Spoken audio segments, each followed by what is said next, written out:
some tips and ideas for how you can deal with vomiting and diarrhea in a disabled child.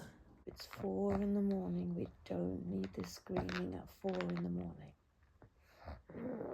4 in the morning is still the middle of the night for you, okay? I guess we're up. Happy with yourself? Pleased with what you've managed to achieve? Yes? I suppose the cat is happy because she's getting an early breakfast. Okay. Feed the cat, get some coffee, try to function as a mother. Yes? Is that what we're after? Okay. I guess I need to try and vent her tummy now. Which is... It's a careful balance because I gave her... Yeah, I know. I gave her paracetamol at 4 in the morning, and it has to have enough time to absorb, obviously. But it's been an hour and a half, so let's hope it has absorbed by now, yeah? And then I need to make up some diarolyte. Because little Missy Moo is still not well. And it's been over a week. Over a week of stomach upset, of vomiting and diarrhea, and being very unhappy, and very, very, very, very challenging to deal with. Yes? But no unusual amounts of seizures. And no vomiting blood. And somehow we've managed to keep her hydrated enough to stay at home. So I have had people going, why are you not taking... Why are you... Beg your pardon? I've had people going, why aren't you taking her to the doctor? And well, if I take her to a GP, they're going to send her straight down to hospital. And at hospital, they're going to go, okay, but how is she doing with the fluid challenge? And we're going, well, we're managing the fluid challenge at home. And then, okay, well, all right, what are we going to do? So there is, at this point, literally nothing they can do in hospital that we cannot do at home. We have diarolyte. It's significantly less diarolyte now than we used to have, because we've had to use a lot of diarolyte in the last week. But we have diarolyte. We have Fortini. We had Peptisorb. We've used that up. Peptisorb is a kind of formula that's sort of semi-digested, so it's easier on the stomach. We had ondansetrone, which is an anti-emetic, so medicine that's supposed to help stop vomiting. We've run out of that one as well this week. But it's on prescription, so Dad can get more. So there is nothing else to do apart from wait it out. And I've never seen her do this before. It's a lot of foam. It's not so much air this morning, but there's a lot of foam. What I'm doing is I'm wriggling her Mickey button around a bit so that I can get to the different parts of her stomach and pull out whatever is in there. Bit of phlegm in this one as well, that's not surprising. So with all the vomiting she's been doing, she has managed to build up quite a lot of phlegm in her chest. So what may have started out as a pure stomach bug is now also turning into a bit of a chesty infection. And again, she's not so ill that she needs hospital care. We can do chest physio at home, and we do, but she's just not right, and she hasn't been for over a week. She wants to be held a lot, and yes, you. And she's now so big that I can't hold her as much as she wants. So I think at this time, with what's going on, she much prefers her daddy, because daddy is strong enough to just hold her all the time. So I keep her in a chair quite a lot, and she gets very, very angry and upset. So we're having some spectacular expressions of a bad mood.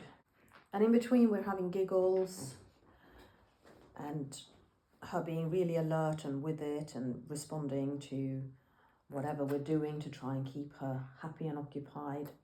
And then spectacularly bad mood again. And then she seems to be tolerating what we give her and keeping it in, but it turns out that her stomach isn't working on it at all. And a couple of hours later, she just throws it all up. And very, very slow moving gut going on at the moment.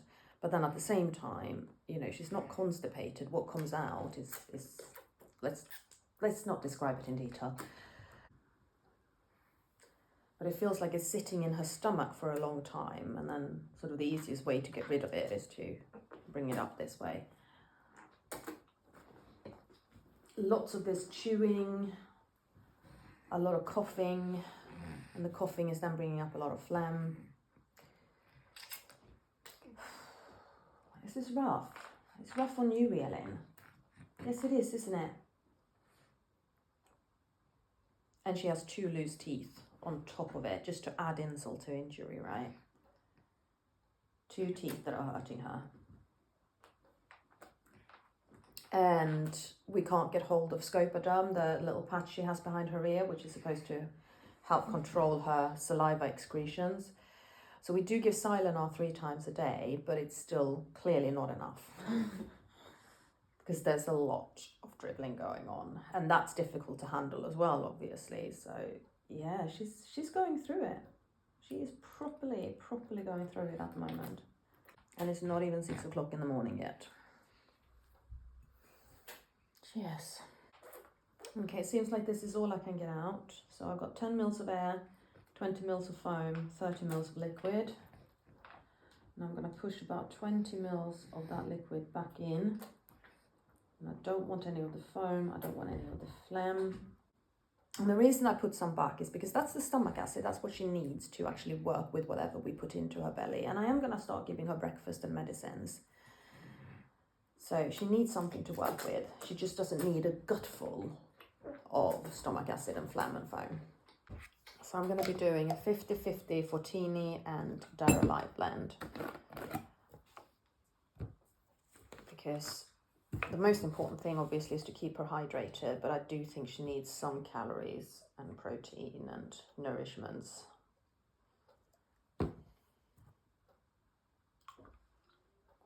And this way it's milder on her stomach than just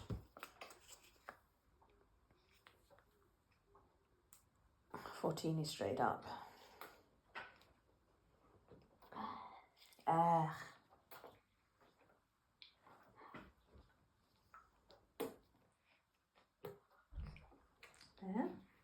Something in your tummy for it to work with. Okay. And I suppose since I am up, I might as well start functioning.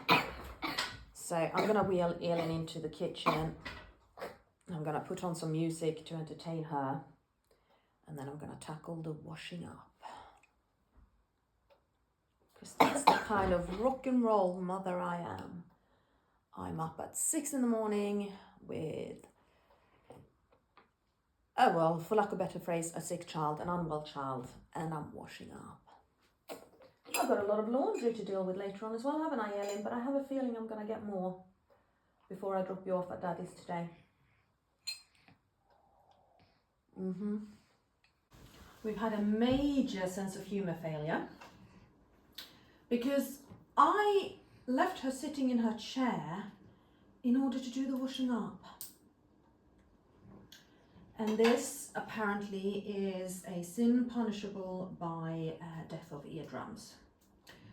So I've sat holding her for a bit and calmed her down, and now she's back in her chair because in 2 hours you need to be dropped off at your dad's and I need to be on my way to work. Yes? So you need to stay in your chair now because your sister's not up, I'm not ready, you're not ready, and oh boy. So that leads me on to why I started recording this vlog, really, which is some tips and ideas for how you can deal with vomiting and diarrhea in a disabled child. And what I have here is a disabled child who is non-verbal and is doubly incontinent, so she's in pads, and she has medical issues. So whilst I am not an expert in how to deal with VND in any special needs child, I'm very much an expert on how to deal with it when it comes to my daughter here, because we've been doing it several times, haven't we? Several times a year. Yes, throughout your entire life. Yes, we have. And I think tip number one is to find yourself some extra patience. Now I keep mine in a glass jar over there, and then what I do is I pour it in this special filter. I put the filter on top of this, and then I pour boiling hot water through, and then I drink the liquid that comes out, also known as coffee, also known as mummy jet fuel, also known as the elixir of special needs mom life. Yes, coffee.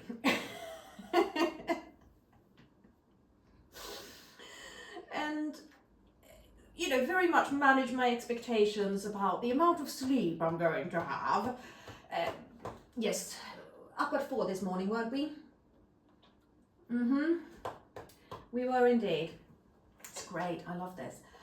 Yeah, yeah, but a bit of extra patience and accepting that you'll be more tired, because you will be more tired. I mean, even if your kid sleeps during theirs, you'll still be more tired because you've got more cleaning up to do and more washing to do and all of that kind of stuff, and more worrying to do. Worrying is quite significant. I then, where am I? What am I doing? Yes. I stop food. Stop food. If your child has VND, stop feeding them. Food is not important, fluids are, and food is likely to aggravate the stomach more and keep the problem going for longer. So this is where dioralyte is your friend, or whatever it is called in your country. In Sweden we call it Resorb. I've got no idea what it is in the States or in Australia or that kind of thing, but what it is a rehydration treatment. Here in the UK it's sold over the counter and is basically what you use when you have VND in order to keep the electrolytes in your body and keep your body adequately hydrated. And this is what you're aiming for. You don't want to get dehydrated, because dehydration means hospital and IV drip. And for the bare minimum first day, it is no food, none whatsoever, just dioralyte. Slowly, a little bit at a time, keep it going. There are ways to work out what your child's minimum daily fluid maintenance levels are. In Elin's case, it is just over 1.5 litres. You can look up fluid maintenance on Google and you will get calculators for how to work it out. And so that's the aim. In 24 hours, she needs to get X amount of milliliters of fluid into her. That's what we're trying to aim for. Now, when she is vomiting a lot, I do not feed overnight. This is me. Other people can feed their children overnight and it's not dangerous. For Elin, it is dangerous. Elin is, what's the word? Sorry, tired. Elin's an aspiration risk. She has a tendency to pull down into her airways and lungs what's in her mouth. And so if I feed her overnight, when she's lying down and she vomits, that makes that risk greater. And also I'm not there watching her like a hawk, because I try to get some sleep as well, right? So if I can avoid it, I do not feed her overnight. This is an argument I have had with medical staff in hospitals a lot. and I always win because I do not take no for an answer on this one. They go, oh, can we not just feed her overnight? I'm going, no, we can't. Oh, but why not? Because she'll give herself aspiration pneumonia. We do not feed her overnight. It does not happen. Oh, but okay, well, if you want to feed her overnight, you have somebody in here watching her. Oh, no, we don't have the resources for that. Then no, we don't feed her overnight. So I don't. And it means that I need to get her fluid maintenance into her during the day. Now that we are several days into this, I feel that she needs some calories and some blood sugar and something for her stomach to work with, and this is why I am giving half and half mix of dioralyte and Fortini at the moment. If I had any Peptisorb at home, and I mentioned Peptisorb earlier as a special formula, an enzyme formula, so it's already partially broken down and therefore easier for the stomach to deal with. If I had any, I would give her that, but I've run out and I actually need to email her dietitian and ask for a few more bottles. We can get it on prescription, but we don't need it that much. We don't need it regularly. I just need to have 2 or 3 bottles here, but then they expire and then I need to get new ones. So Dad has some. He might have run out now, but he's been using it. Other things that I thoroughly recommend when you have a child with DMV is bed mats, Conti pads, puppy pads, whatever you want to call them. I call them puppy pads. I don't know why. Well, because they're used for puppy training, but I've never had a puppy, but there you are. They call them Conti pads in our local hospital. They're called bed mats on this. But basically it's a waterproof, disposable cover. This is empty now because I've been using a lot of them, so I need to buy more. But it will save you so much laundry and so much cleaning up. I have had them on her bed, underneath her face because of the vomiting, and underneath her bottom area because of explosive pads. I've had them underneath her when I've been changing her explosive pads. I've had her sitting on them in the wheelchair because of, again, explosive pads. And yeah, I've gone through them, but they will save so much laundry. They don't save everything, obviously, and there's still a lot of laundry. There's obviously the towel of shame gets a beating when she's like this, whatever clothes she's wearing, because you know, I haven't sewn little extra trousers out of this material. Maybe I should. No, I'm just kidding. But there's a lot of extra laundry right now, and a lot of extra cleaning up. And the chair, it gets on the chair, and it gets on the floor, and it gets. She hit the bloody cat litter box yesterday. Okay, she aims well. Yeah, so the Conti pads or puppy pads, I really recommend. And then I also thoroughly recommend some form of barrier cream, nappy cream. What's coming out is quite acidic, and even if you clean her up straight away, it still irritates her skin, and this really helps. This really, really helps. So always keep a tube of a good barrier cream with her. I mean, even when she's not poorly, the barrier cream helps from time to time, but when she is poorly, it is an absolute lifesaver. And then the final thing I've got is some form of probiotic. So I always keep this at home anyway, because Elin's on antibiotics so many times a year, and the antibiotics knocks her stomach out every time. And so for the days that she's on antibiotics and a few days afterwards, I give her extra probiotics to help her stomach rebalance. And at the moment, her stomach really is upset, so she's getting probiotics at the moment just to keep things healthier, a bit of a healthier gut, because it is very, very difficult for her. Yes, I took a deep breath there as though I was going to continue. I do have a thought. I am going to continue. I'm going to continue with reintroducing food. How and when? How and when do we reintroduce food? Right now, Mummy, please, I'm hungry. I'm not going to keep it down, but I'm hungry. Yeah? Not giving you any food this morning. Daddy's probably gonna give you some food later on today, but not this morning. No, I'm not. The brat diet is a good thing.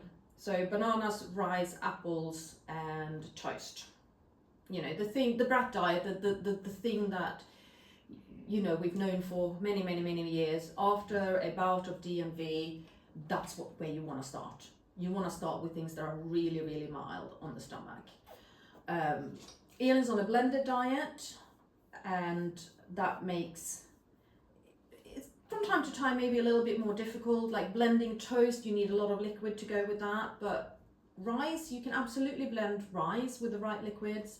You can give apple juice, you can give apple puree, you can give bananas, and these things are actually really, really good to start with. And then when I want to give her more food to work with, and particularly protein, you know, when you've had a lot of reflux, a lot of vomiting, you may have an excess production of stomach acid. You want to give that stomach acid something to work with, and it wants protein. And so I put in chicken. So the food that I had cooked for her, but she did not tolerate yesterday, unfortunately, it was chicken, potatoes, carrots, courgette, and stock. That was it. Nothing extra. And that is actually a really mild and kind to your tummy thing to start off with, or not start off with, obviously you can start even slower. If I'd had rice at home, I would have done rice instead of potatoes, but I had run out of rice. But now in hindsight, you know, I wish I'd had rice. A new towel of shame, girl. Step over the puddle of the floor. All right. You're all right, I've got you.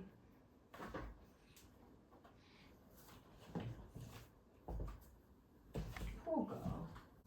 That splattered. Yeah, it did. It did. It splashed all over the place. Well done. Be proud of yourself, child. Oh. Right, I'm going to go wash my hands. Oh. Poor girl.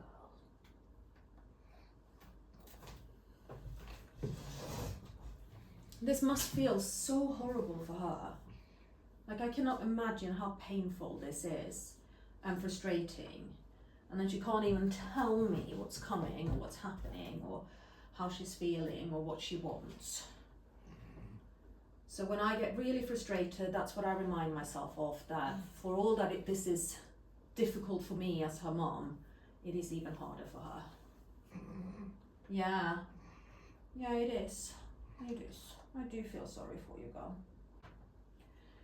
However, no matter how sorry I feel for her, fact remains that we got to get a sister up, we got to get a mum ready, and we got to get a you ready so that I can go and drop you off at daddy's and then go to work.